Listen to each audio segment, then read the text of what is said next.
Hollywood experts claim that Harry and Meghan's business prominence is changing in America and that their celebrity status is beginning to wane.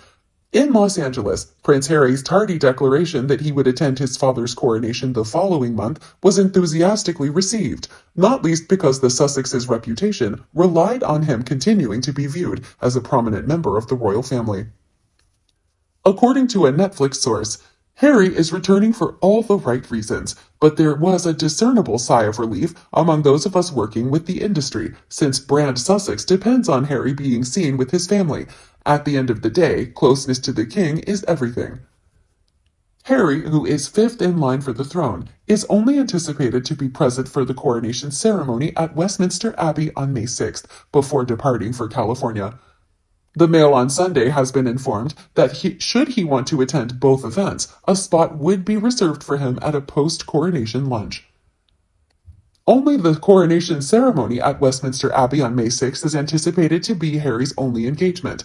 The couple's £11.75 million Montecito estate will be the venue for Meghan to host her son Archie's 4th birthday party on May 6th. Harry is determined to fly back home later in the day to join in on the festivities, which the 8-hour time difference should allow for. In the meanwhile, there is a lot of speculating in Hollywood about the couple's future plans and how they will continue to land the rich contracts needed to support their way of life. Following Megxit, the Sussexes inked a rumor £120 million agreement with streaming juggernaut Netflix. They also have multi-million-dollar partnerships with Penguin Random House, a publisher, and Spotify. According to reports, Harry may make up to £500,000 for each speaking engagement. At the London premiere of The Lion King in 2019, the Duke was also infamously captured on camera telling Disney CEO Bob Iger, "You know she, Meghan, does voiceovers?" Later, for the firm, the Duchess narrated an elephant-themed documentary. The MOS was informed by a top executive at Walt Disney Studios. The $64,000 query on everyone's mind in Hollywood is what Harry and Meghan will do next. They have completed the Netflix series, and Harry has completed his book, so they are at a tipping point. One may contend that the rose's bloom is fading. What do they use for money? Their connection to the royal family is their key selling point. Harry is required to attend the coronation. All of this is a part of the story of America. Harry must return, and either he is hugged, which is lovely, or he is not, which will continue the story. The narrative must continue to develop, since doing so helps to establish the brand and attract offers. The threat Harry and Meghan face is becoming irrelevant, the CEO continued. The royal family is beloved among Americans. The royals have always captivated us. There is no denying that Harry is Diana's son. But because his father and the family drama are what the American public is interested in, they need to know that he is still a member of the family. The MOS is aware that Meghan has consented to produce a second season of her critically acclaimed Archetypes podcast on Spotify, even if that hasn't been officially disclosed. According to reports, she is also writing a book as part of the couple's contract with Penguin Random House, the publisher of Harry Potter's contentious autobiography Spare. Reputation management consultant Eric Schiffer, a public relations specialist, said, "Going to the coronation is a smart decision for Harry, both personally and for his brand. He has been an expert at selling and merchandising his royal ancestry. Being absent from a significant family occasion damages his reputation." Not going won't harm Meghan's reputation. Whether she does or does not is often of little concern to Americans. Harry, however, bases the entirety of his brand's importance on his closeness to the king. Therefore, he is acting in the best interests of his brand, even though he's acting in the correct and honorable way. Senior Buckingham Palace advisors were reportedly hopeful last night that Harry would still choose to go to the post-coronation lunch. He will have a seat at the table reserved for him. Although palace personnel are depending on him to leave after the coronation parade, he is not anticipated to do so.